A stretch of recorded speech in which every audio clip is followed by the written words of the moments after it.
আজকে আরেকটা জিনিস আপনাদের সাথে শেয়ার করতে আসলাম। আমাদের কলেজে এখন রিসেন্টলি খুব ঝামেলা চলছে, ছেলেরা ঠিকঠাক টাইমে ক্লাসে আসছে না বা ছেলেরা ক্লাসেই আসছে না, খুব অ্যাবসেন্ট হচ্ছে।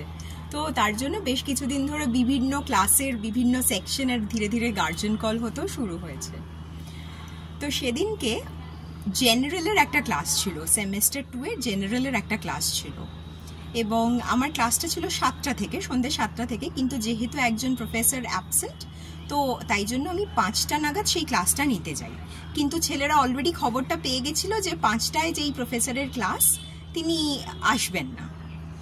তো যথারীতি আমি ক্লাসে গিয়ে দেখলাম যে পুরো ক্লাসটা ফাঁকা, একটা ফ্যান চলছে আর একটা আলো জ্বলছে অত বড় ক্লাসরুমে।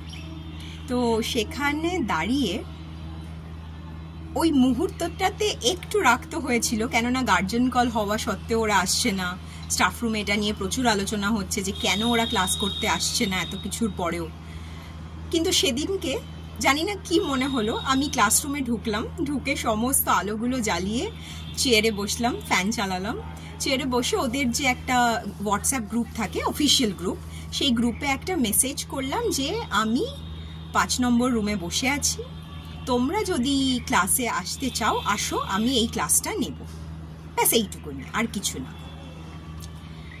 তো আর আমি চুপ করে আমার চেয়ারে গিয়ে বসে রইলাম, কোনো কথা না ভেবে। আমি আগামীতে কি হতে চলেছে, কি হবে সেসব ভাবিও নি, জাস্ট বসেছিলাম।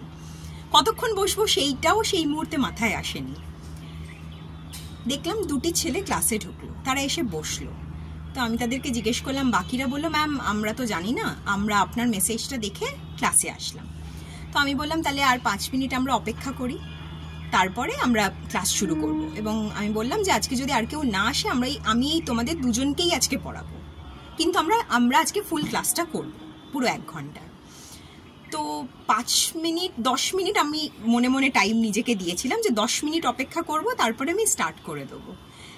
কিন্তু আমাকে আলটিমেটলি 10 মিনিট সময় দিতে হয়নি। 5 মিনিটের মধ্যেই আমি দেখলাম ধীরে ধীরে ক্লাসরুম ভরতে শুরু করলো এবং শুরুতে মোটামুটি 12 জন মতন ছেলে আসলো 5 মিনিটের মধ্যেই, প্রথম 5 মিনিটের মধ্যেই। আমি তারপরে ধীরে ধীরে ক্লাসটা নিতে শুরু করলাম এবং আগামী 5-7 মিনিটের মধ্যে ক্লাসে 25 জনের বেশি স্টুডেন্ট এসে হাজির হলো এবং খুব সুন্দরভাবে সেই 1 ঘন্টা আমরা ক্লাস করলাম। সেই আসল যেই টপিকটার ওপরেই ক্লাসটা ছিল, সেই টপিকের ওপরেই ক্লাস করলাম এবং যথেষ্ট ইন্টারঅ্যাক্টিভ সেশন সেটা হয়েছে, মানে ইন্টারঅ্যাক্টিভ ক্লাস সেটা হয়েছে এবং ছেলেদের প্রচুর প্রশ্নও ছিল। এবং আমি যখন ক্লাসরুমটা মানে ক্লাস শেষ করে যখন বেরোলাম, তখন আমি ওদেরকে একটা ধন্যবাদ জানালাম যে আজকে আমি একটা ছোট্ট কাজ করেছিলাম। আমি হয়তো ওপরে চলে গিয়ে তোমাদের এগেনস্টে বলতেই পারতাম HOD স্যারকে যে ওরা ক্লাসে আসে না, আপনি গার্জেন কল করুন বা দেখুন, কিন্তু আমি সেটা না করে, রিয়্যাক্ট না করে, ওরা যেহেতু ক্লাসে ছিল না সেটার এগেনস্টে রিয়্যাক্ট না করে আমি ছোট্ট একটু রিফ্লেক্ট করার চেষ্টা করেছিলাম সেদিনকে। এবং তাতে আমি যেটা পেলাম, ওরাও কিন্তু সেটা আমার সাথে রিফ্লেক্ট ব্যাক করলো, আমার সাথে না, ওদের শিক্ষিকার সাথে রিফ্লেক্ট ব্যাক করলো।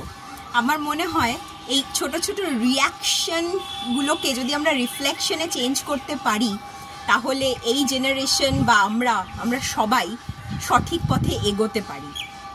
এবং এটা শুধু রিফ্লেকশন আর রিয়াকশনের গল্প নয়, এখানে আরেকটা গল্পও জুড়ে গেল, সেটা হচ্ছে সেলফ এফিকেসি।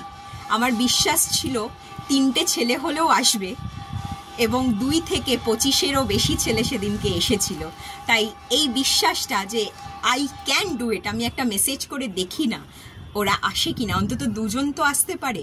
তো এই বিশ্বাসটাই কিন্তু আমাকে সেদিনকে একটা প্রোডাক্টিভ ক্লাসের দিকে নিয়ে গেল।